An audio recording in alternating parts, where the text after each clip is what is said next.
Did you know that before Lockout Tagout became widely adopted, equipment frequently remained powered during repairs?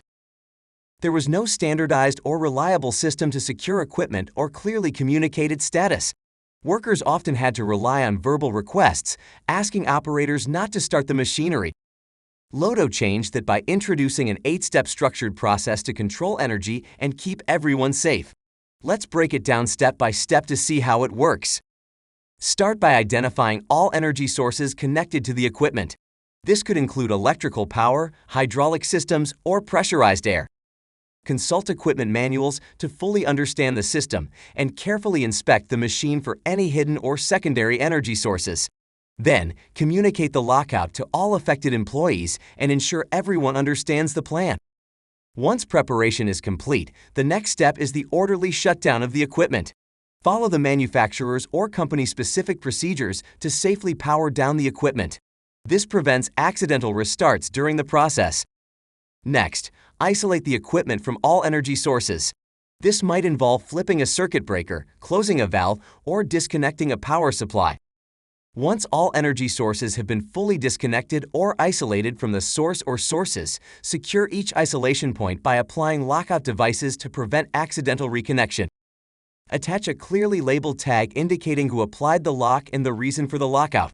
Use OSHA standardized locks and tags to ensure they are easily identifiable and universally understood by everyone on site. Now, even with the main power source disconnected, some energy may remain stored in the system. Release any residual pressure, bleed off hydraulic fluid, or secure moving parts to make the equipment completely safe. Finally, test the controls to ensure the equipment is completely de-energized. To do this, try restarting the machine to confirm it cannot power on. This final check is essential before starting any maintenance. With the equipment now locked out and verified safe, maintenance or service can begin. Follow the outlined procedures for your task, ensuring all tools and materials are used correctly. Throughout the service, remain aware of the lockout status and communicate any updates with the team. Once the service is complete, it's time to restore the equipment to operational status. Remember, only the employees who installed the lockout or tagout device can remove the LOTO locks and tags. After the LOTO devices are removed, reconnect energy sources and test the equipment to confirm it's functioning properly. Lockout Tagout is a reliable method to control energy and protect workers.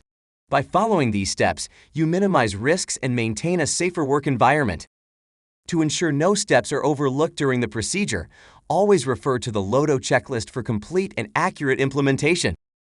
If you found this guide helpful, like this video, share it with your team, and subscribe for more Lockout Tagout safety tips.